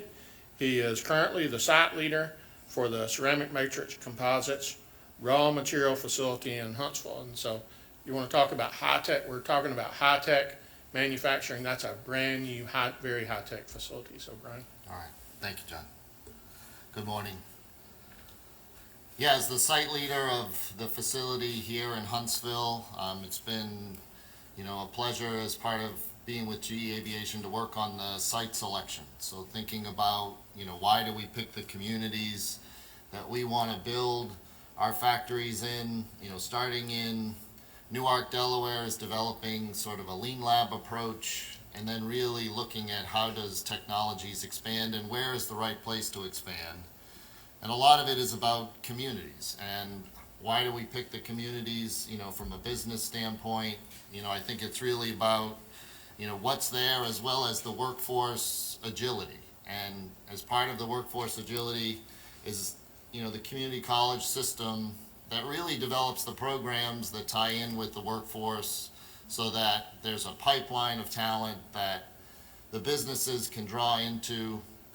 And certainly with ceramic matrix composites that GE has developed and is using on their engines, this is a technology that didn't exist in production, 10 years ago, was in R&D 20 years ago. And frankly, when GE called me when I was working in a factory in New Hampshire and said, hey, we've got this CMC facility in Delaware and they make these really cool lightweight parts that we want to put in our jet engines, I didn't know we had a plant in Delaware and had never heard of CMC. So really about adapting your career, being agile in, your education. I had done a lot of composites research in college, but adapting that to the manufacturing of what it takes to make these components.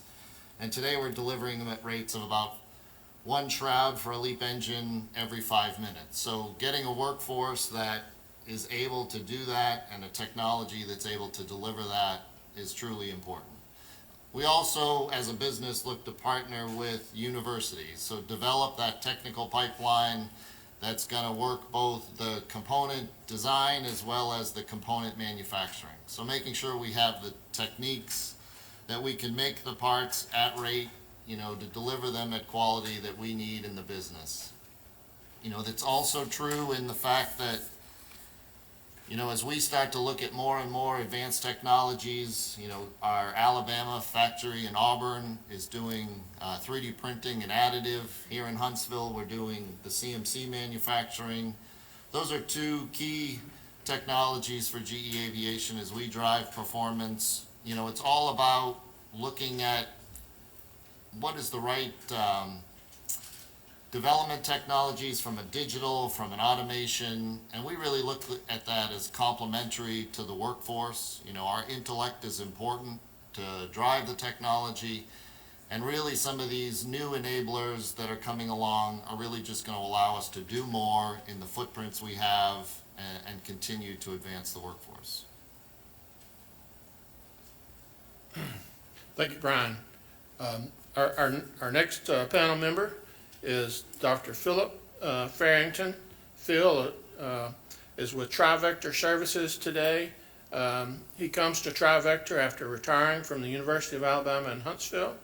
After 26 years as a professor of industrial and systems engineering and engineering management, an expert in manufacturing technology and manufacturing workforce. I happen to know today that he supports the Army Mantech Division, and they have an educational component to their work. He's the lead for the joint NASA Redstone Additive Manufacturing IPT, which also has an education and workforce component, and he's leading a special task for us with Auburn University that includes Huntsville High School, Calhoun Community College, UAH, in the area of workforce development for additive manufacturing. So he brings some special recent expertise to this discussion. Philip? Can you hear me okay? Yep. All right. John, thank you for the nice introduction. My career started out after graduating with my master's degree. I started out as a manufacturing engineer and did that for 3 years, and then moved on to, got a little crazy and got a PhD and decided to come to Huntsville as a manufacturing faculty member in industrial and systems engineering. But as John has highlighted, in my career, I've been involved in manufacturing related activities and a number of outreach activities related to STEM. And thinking about that, and thinking about the issues relative to developing a manufacturing workforce, I believe a lot of it comes down to vision, creating a vision for the students and their parents about what their career could look like. If you had asked me long time ago as a high school senior if I would become a professor, I would have told you were crazy, that I was going to get my degree and get a job and stay away from education. And thinking through the process, I'm also, one thing that I think helps reflect my capabilities and background, I'm the father of 5, all of whom are now out on their own with their own families. 4 of them graduated from college and 1 of them did not, by mutual agreement. In looking at that, the struggle with, my wife has a bachelor's degree, I have a PhD, highly educated parents, helping them through the wickets of understanding what it is they want to do, what they're good at, and what the future might hold. And I believe that the biggest thing that we can do for our kids is expose them to experiences that helps them see the range of activities that might be out there. My oldest son decided at 12 that he wanted to be an engineer. He wanted to go to UAH, and he ultimately did that and has a good career. But in reflection, he wished that he had thought more broadly. An exciting thing that I'm involved with, kind of parallel to the work that we're doing relative to Calhoun and UAH and high schools on additive manufacturing, there is a group that's organizing planning to put forward a proposal for an advanced manufacturing center that seeks to do multiple things in the same facility.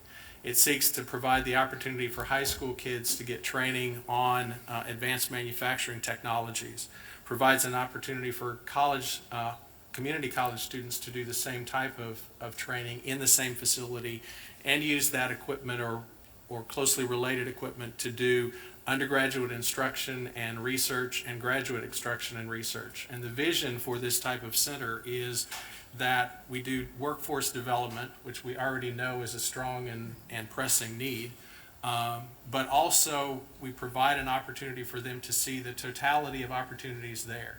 You get on the education highway and there are multiple exits off. One is possibly going into the workforce directly after high school with some technical training in high school. Another off-ramp is a 2-year college degree. Another off-ramp is engineering degree. And finally on to graduate education and research. And we're doing more in the universities to try to get students involved in research, but we also need to give them the opportunity to see multiple experiences. And so that's an exciting new opportunity that I think we have that Huntsville is well positioned for. Studies indicate, I know the state has an initiative going on to try to get 500,000 certificates, 50,000 certificates, people with certificates on the order of about 500,000 people in the next few years to meet the workforce demands in the area. And I know in Huntsville, the workforce demands are in excess of 7,000 manufacturing jobs coming in the next few years. And so we need to create that vision, that opportunity for that.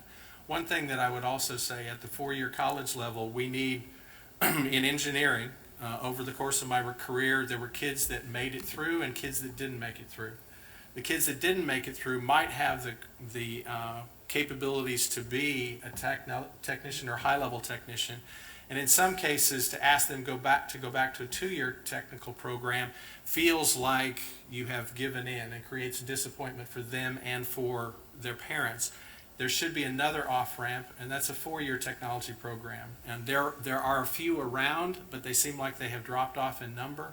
But we need to create another off-ramp that allows them to go into manufacturing without necessarily an engineering degree. And again, in a conversation 2 years ago with my oldest son, we were having a conversation about this specific topic. My oldest son's comment was, you know, in hindsight, I probably would have been happier than I am now if I'd been a machinist, which is a highly technical job. My son-in-law, now son-in-law, said that in thinking about it, he said, I would have disappointed my parents if I had not gone after a 4-year degree. And I think we need to create that vision, that understanding of what the opportunities are and what you can do with your life. And most of us, I imagine if we did a poll in here, not many of us would have predicted that we're in the positions we're in today when we were 18 and 20. We're putting a lot of pressure on an 18, 19-year-old child to make a decision about the whole future, and it seems overwhelming. So they grasp at something and then later find out, hey, it's not really what I wanted. In fact, last story, and I'll stop. My youngest son became an industrial engineer. Yes, he did have prompting, but he went to Auburn because he didn't want to take classes from me, which I was a little disappointed about. His analysis seemed right to me. He's working on the Arsenal now. He was a systems engineer. He decided in the middle of it that the thing he liked to do the most was coding.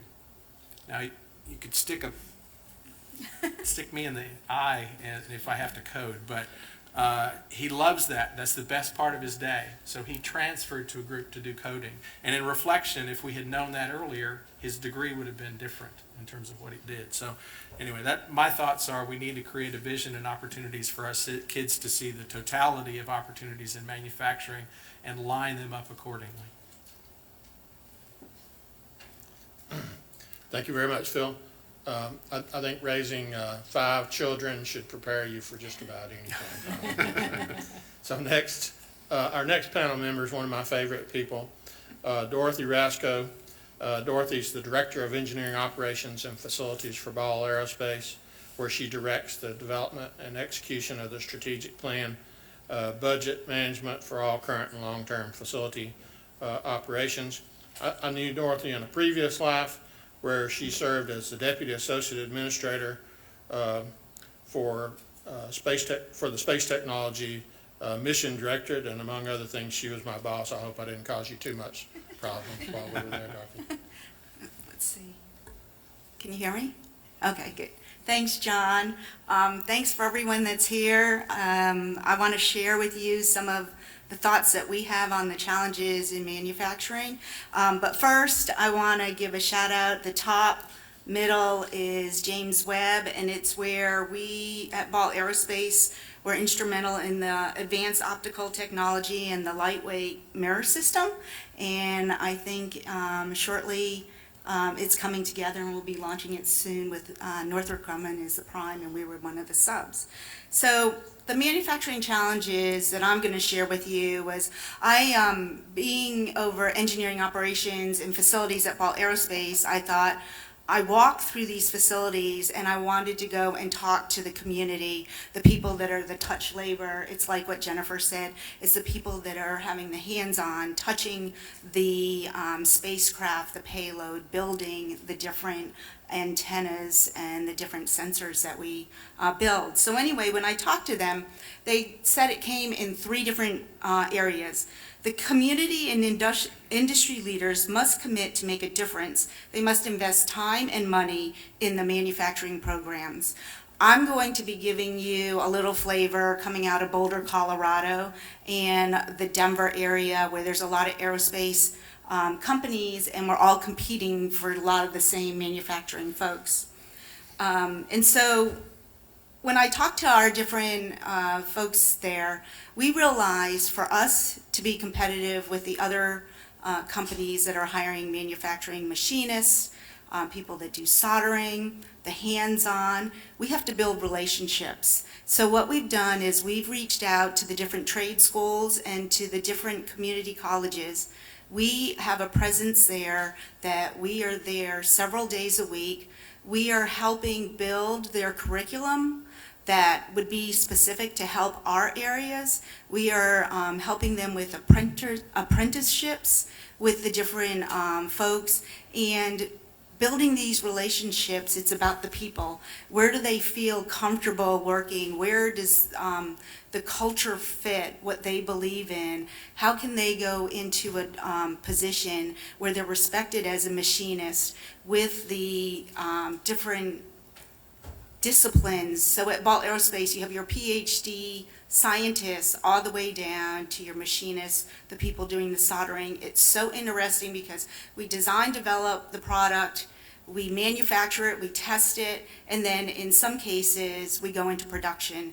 Sometimes we're building 1 or 2 spacecraft or payloads, but sometimes we're building multi-unit antennas to support our customer. And so when you go into these different manufacturing, we have over 400,000 square feet of assembly integration tests with environmental tests and with all of the different ground support equipment to provide the testing and the production of all of these different instruments. And the machinists and the technicians, they are like artists in their area. It's really hard to find someone that is really good in that area. So one of the things that we've done is we've made a conscious decision to go out and work with the different community colleges, with the state, with the local government, with the also with the different elementary and high schools. One of the things that I feel as though that Boulder has done, which is kind of cool, is we have a place called the Maker Space. And what it is, you know, kids that are in sports, they can go to the YMCA and they can play basketball, or you can get on a soccer team. This is a playground for machinists. This is a place where people can collaborate, learn, and share experiences with each other. These young adults have a different interest in a teaming that's different from sports. These are people that want to work with their hands. They want to build things, and they really believe in what they're doing. And having an environment like that for them to go and learn is one of the ways that we've engaged to try and bring in more manufacturing into our organization. We also have sponsorships for the National Robotics League. And this last year, 2 of our teams actually went to the nationals. And when I've gone and mentored and worked with some of these students, and there's this one area in Longmont where they have a whole machine shop, and they have like 100 kids starting from 5th grade going to seniors in high school, where they can learn how to do machining, they can do 3D printing, and they can get hands-on experience. So that's my first area where the community, we need to invest together. The other is changing the mindset around manufacturing careers, and it's like what Jennifer says. I'm not going to repeat what she said, but we had a conversation before. It's changing the mindset that you can have a really excellent career, and you can make a lot of money, and you can raise your family, and you can enjoy what you're doing, and you can be a part of all what the whole company's doing. So when I go and talk to the different folks and I show them like the James Webb, it was because of them that we were successful in that, and making sure they're part of the team, they're part of the community at Ball Aerospace. And the last we had was we need to take advantage of the veteran resource pool. We need to improve the transition programs for them. What's happened is a lot of people come out and they're technicians or they're mechanics, and a lot of their trade, a lot of their experience, we can transition into supporting us on the manufacturing side. And so one of the things, one of the quotes that one of our machinists said, and I'm taking it from Amelia Earhart, is the most effective way to do it is to do it. This is how these people learn. This is how these people thrive in their career, is being able to work with other machinists, work with an apprentice, and work with different people in their trades. And that's one of the things that we're doing to invest in our manufacturing to bring in the right talent. Thanks. Wow, this is pretty good. Thank you, Dorothy. Our next panel member is Charlie Stegemiller. He is currently the Senior Director of Business Development at SAIC, focused on bringing best practices from across the company into the NASA mission. Prior to SAIC, he was a NASA civil servant for over 27 years, serving across the Space Shuttle, Space Station, NASA Mir, and Advanced Human Performance Initiatives, with the last 6 years serving in the stand-up and deployment of the Constellation program. He likes to say, in fact, he was the last man standing. You know, sometimes I feel like that too, Charlie. Yeah. Thank you, John. Thank you for the panelists. And now for something completely different. I'm not going to talk about manufacturing touch labor. That's not one of the things that we do on a daily basis. But what I want to do is connect the dots. This manufacturing careers and the challenge that we're faced with in the next 5 years of delivery for Artemis 2024 means that we've got to re-educate and retrain ourselves that are present today. The STEM is important. In fact, I go back to the Vision for Space Exploration with Bush 41.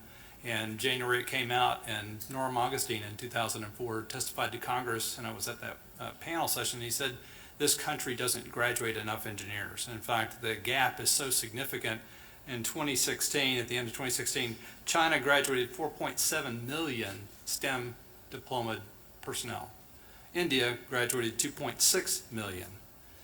US and Russia are about equivalent at 560,000.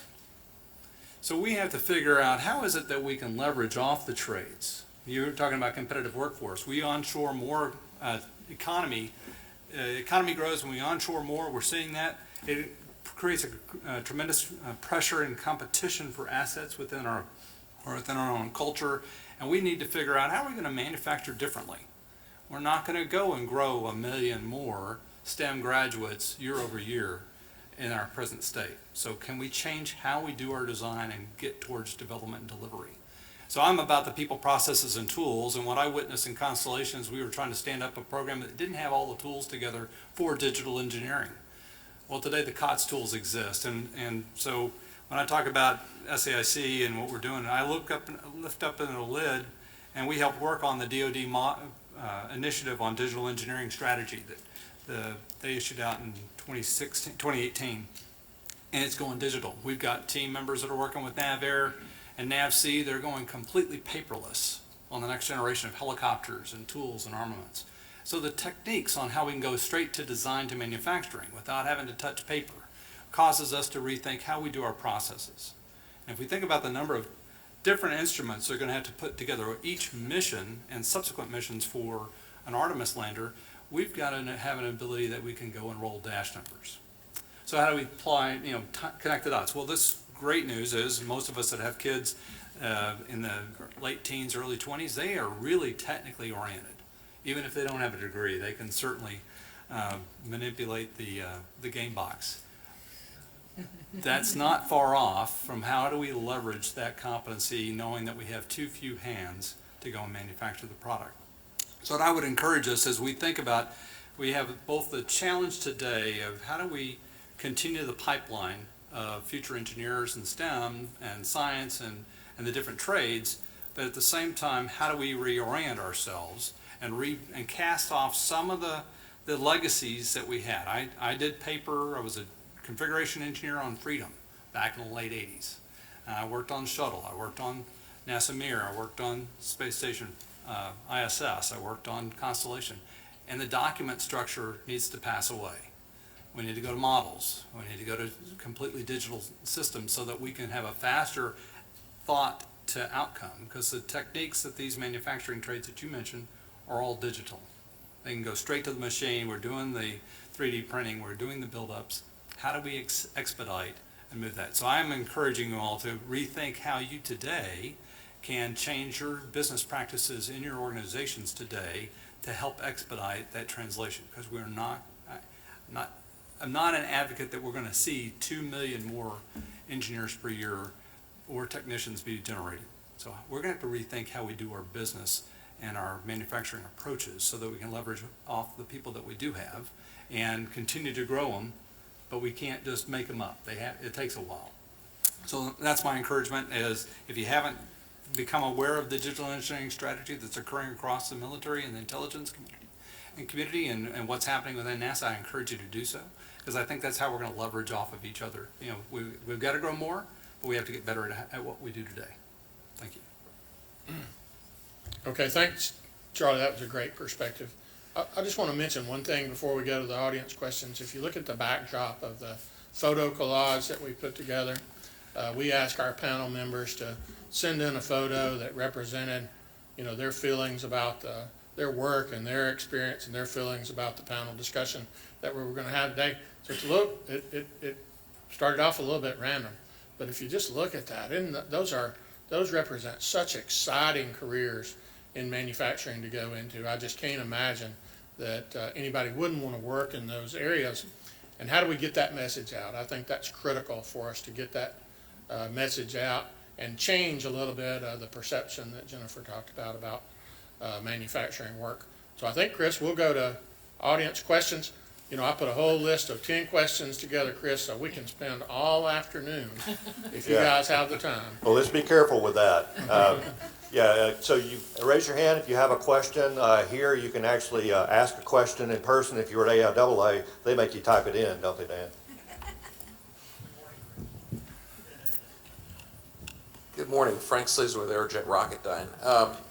One of the speakers, I think Dr. Farrington, mentioned the fact that parents, and I'll extemporize this, parents with college education backgrounds typically have students that are expected to go to school and typically raised up with that expectation. It's not always the right mix, as you point out. Another category of students that I'd like to draw attention to is people of color and women who traditionally also have not gone into manufacturing careers. But I would think even more so you'd have that same sort of a thing where because they haven't had those types of careers in their family or in their gender, they're less likely to think of it as something that would apply to them. But if you look at the demographics of the American population, increasingly that's the generation of the future. So are we succeeding in getting more people of color and women into career technical education programs and manufacturing careers, or is that another area for additional focus? Can I tell a story? Sure. Can you hear me? Yes. Okay. So at Ball Aerospace, there was this one young lady, and she's a machinist, and she works with the whole team of machinists. And she was actually, the reason I knew about it, I went on a YouTube video, and she received an award. She was single mother, raising her children, 2 young children, 1 and 3, by herself, and was living in a shelter. And the people in the shelter helped her go to get a trade, and the trade was to be a machinist. And when she graduated from that trade school, Ball hired her, and the other team of machinists took her in under their wing and went out and with their own money bought her the toolbox, the toolkit that she would need, and have mentored her into being one of the best. Now, she's a special case. It's a great story if anyone wants to see the video, because she won an award, and she told her story that she would have never known to have had this kind of career, being a single mom, thinking that she would have to go to college, but she needed money quickly, and she had mentors that helped her. So I would say that, at least in Colorado, we have several female manufacturing folks, and we have several, we're pushing the number of female engineers. And Ball Aerospace this year from Forbes magazine was given #1 for diversity and inclusion. And so you have to make an effort to go out, and you have to make the people feel comfortable within their environment where they're working. And that's just one story I wanted to share. I have a question over here. Good morning, Matt McSavany from Marshall Space Flight Center. What hurdles, this question for Charlie, what hurdles did DoD and the intelligence community have to overcome to adopt these MBSE tools? I don't think the hurdles are the issue. They realized that they needed to be faster foot to get the outcome. Dr. Griffin took over Mike Griffin's overseeing the advancement for research and technology for the DoD, and they're just having to break down the barriers. The FAR process taking 12 to 15 years to get from an idea to a deployment was limiting our ability to protect our country. And so he said, I need to knock the barriers down. And part of those barriers, I need to get more digitally inclined. Take advantage of what's already present. And we generated this capability, but we don't fully utilize it.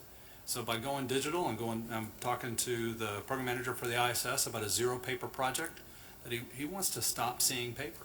You have to be intentional about it because the tools exist. It's not like you're having to go and create a new machine language. It exists. It's just how do you transform where you've been to where you want to go.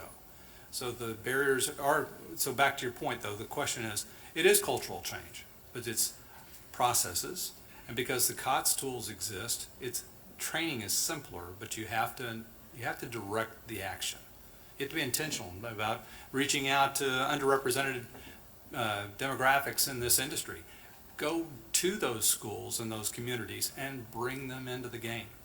It's the same thing. You have to direct action to have the outcome. I'm not sure if, I can't speak for all the hurdles on the DoD intelligence side, but those are some of them.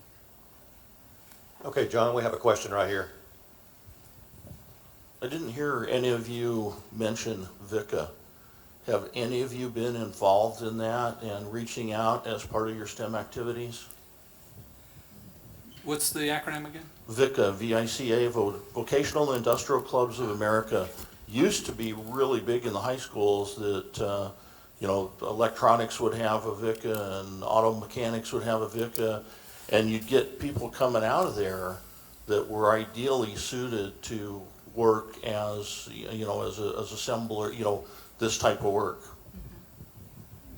Well, I can speak of, so I'm in the Houston Clear Lake area, and the Clear Creek Independent School District has several different, I don't know that I've heard the term VICA, but they have similar types of outcomes inside each of the high schools. And they have STEM programs from kindergarten through 12, and they're trying to link that pipeline. How do you make it? But like programs like Hunch is a NASA-sponsored initiative. Like we've got several high schools in the Houston area that are making flight bags and flight equipment, and one high school actually built a production facility for plant growth chamber for the ISS that has flown. So there are lots of different layers of how do you pull it forward. I haven't heard the term VICA though. It's a national organization. Right.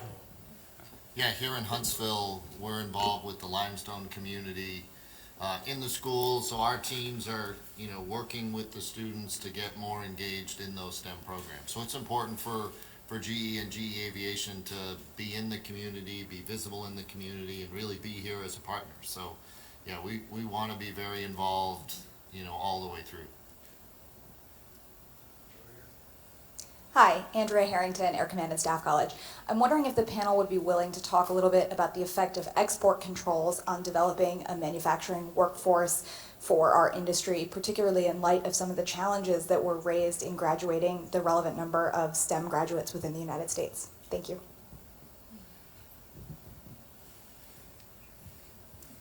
You wanted to give me all the questions, but that was Well, so at Ball Aerospace, because 70% of our work is DoD and intelligence, we just recently, we only have U.S. citizens in all of our facilities, and that's just the way it is, and that's how the security's set up. So all of, today I actually had some charts and I didn't realize I had to go through ITAR and export control, but we learned really quickly that I sent them to John on Monday and then I withdrew them like an hour later and then I sent them again and then we all decided, oh, we don't need charts. And so, but anything that goes external out of Ball Aerospace, we go through export control. So I think that sounds like the topic of another session entirely. But I do know, so when new technologies come along, like additive manufacturing that's becoming so pervasive, so it scares people a little bit. And so in the infancy of additive manufacturing, we did have some visits by three-letter agencies that were like, you know, we got to clamp this down and we've got to stop it. Well, you can't stop it. So you have to figure out a way to work within the, you know, the laws, the constraints that we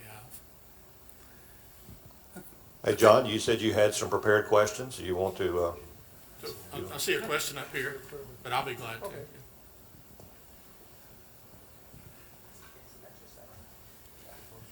James Ebling, student here at the university.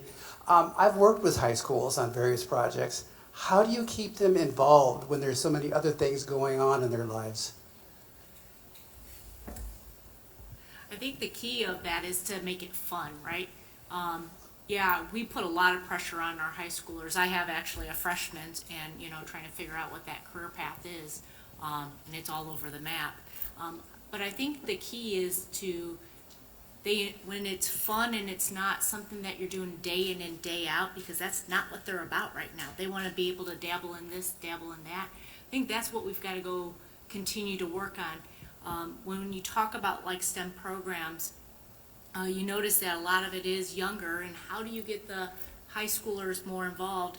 I've now, instead of having my daughter participate at the STEM, she's actually helping volunteer at the STEMs. And so I think getting that volunteerism in place will also help assist getting them interested into the STEM or whatever they might actually enjoy, instead of saying, just like team sports, right? They have to do that 6 days a week.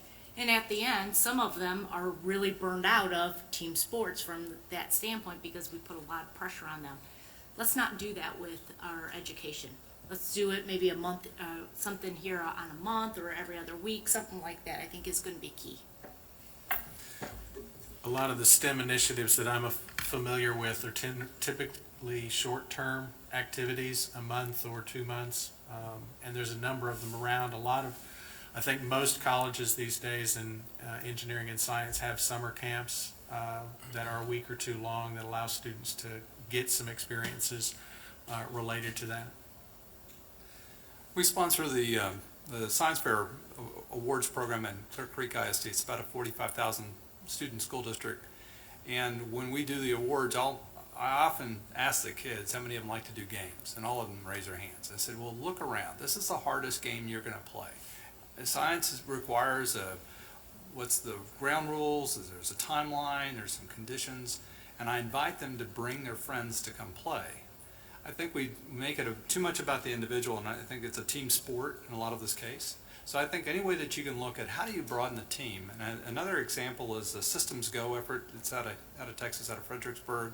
It's getting some national attention, but it's teams are working on how to build a rocket to fly a payload to 100 miles into space, and if they get to the level 3, they fly out of the White Sands Missile Range, and they fly a payload. But it takes all the different skills, and so the story works well. The small little, really small little rural high school team, they've got the ag kids are the ones that know how to bend the metal, so they'll make the rocket. And the brainiac kids that couldn't bend metal if they tried know all the calculus to do the trajectory analysis. And they collaborate in a multidiscipline team format to work together to an outcome, because it takes all those different skills. Any way that we can gamify the advantage of learning and living in this environment is a benefit. I was involved, there's a program at UAH, the acronym is INSPIRES. It's basically a systems project that engages students in developing, it's modeled after the NASA's Discovery New Frontiers program. So it involves high school students and college students. The high school students are developing a secondary payload to go on to a launch vehicle being designed by students at the University of Alabama at Huntsville's mechanical and industrial engineering programs. That's going to fly to a planetary body on a mission designed by students from the College of Charleston. And it's part of, we engage with typically high school science teachers and have their class do this as a class project where they're developing the payload, and engages them in activities. Now, it's not specifically manufacturing related, but it's STEM related, and getting students a feel for what's the science career look like? What are the activities that scientists and engineers do? And it's been very successful in getting students engaged in science. And it reaches out into multiple counties with North Alabama and Southern Tennessee, as well as Charleston, South Carolina, and El Paso, Texas, that are reaching out and understanding and working as a team, and they have to come to or present on Skype to a panel here at UAH at the end of the semester that evaluates their work, and they have a big competition as part of it. And that begins to get students that vision for what possibilities there are out there. And it's encouraging female, underrepresented students to participate as well, and give them leadership opportunities as part of that activity. And we found it to be very successful. We're running anywhere from 300 to 400 students a year through Inspires. And it's a great experience. I really enjoyed participating in it in my time at UAH. Okay, so I'll ask a question. My son's a recent graduate from an international program in United Kingdom. It's an engineering program. He's concerned about the expansion of the number of jobs titled engineer, when it's not really engineer, and the number of engineers coming out of Russia, India, China, things like that, diluting his value. Can y'all comment on that kind of thing?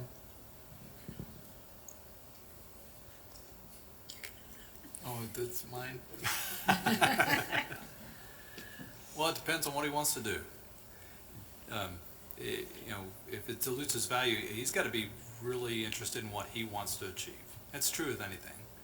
Your job's only as good as your immediate boss. I liked working for Dale. I might say more about me than him, but the context is, if he's worried about his value, then he needs to think about what is he applying his trade for. What's he wanting to do? And he should be able to compete head to head. If you really like what you're doing, you're going to do okay. And not all engineers are equal. I'm an imaginary engineer. I did industrial engineering, right? We did a little bit of civil, a little bit of mechanical, but weren't the hard ones, but we saw the business side of how you tie it all together. It's more of a systems process. And that that skill set is needed as well. So it really depends on what they want to do and how they want to, what's their craft. Anything else? Mr. White? Unless there's any more, anything else? Going once, going twice? Okay. Well, big round of applause for our panel. Thank you very much. And in case you don't know me, I'm Jim Way. I'm Executive Director of the American Astronautical Society, and if you haven't met me, then you obviously haven't had a complaint or a problem, so that's a good thing. You know, Ivanka was on our flight down, and I tried to tell her about this workforce panel and to get her to come down, but now I'm on a list and have a court date, so I'm not sure what's going to happen with that. But we're going to take a break right now, sponsored by, very generously by the Aerospace Corporation, KBR, and Teledyne Brown Engineering. Thank you very much for that. So refreshments, coffee, all that stuff is in the bridge out at the top of the theater. Please come right back in at 10:45 for our first VB Extra with Derek Turnier talking about the Space Development Agency. Listen for the chimes to come back in. Thanks, everybody.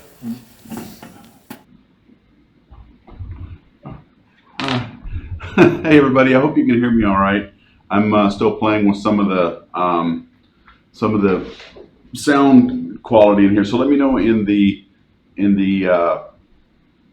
chats here if it's working now. What is this? Well, that used to be a nice graphic that I had, and it was going to be my background, and then I moved it like this, and I hit the power button, and boom, turned off.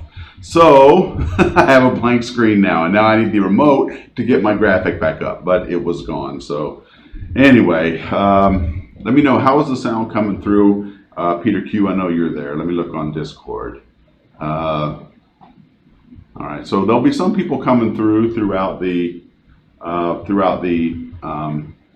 day, and we'll be doing some quick impromptu interviews. But I don't know, this has been a really good, I think, pretty good workshop. There's been a lot going on. I particularly like the last session where they talked about the educating the workforce, or getting a workforce necessary to be able to do some of these space missions and space exploration things that people are trying to do. So I agree that a lot of this is important.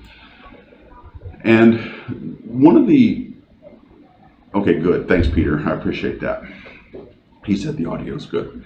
So anyway, we're just taking a break right now, and I'm going to sit here and chat with you in lieu of anything else going on. But we are streaming the 12th annual Wernher von Braun Symposium, and this is something they've been doing for 12 years.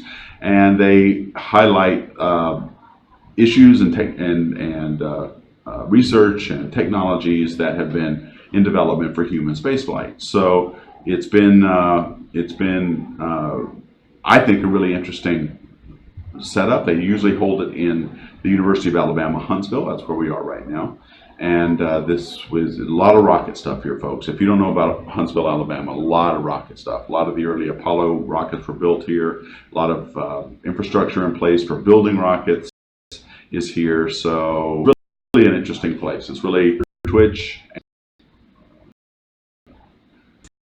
This is the way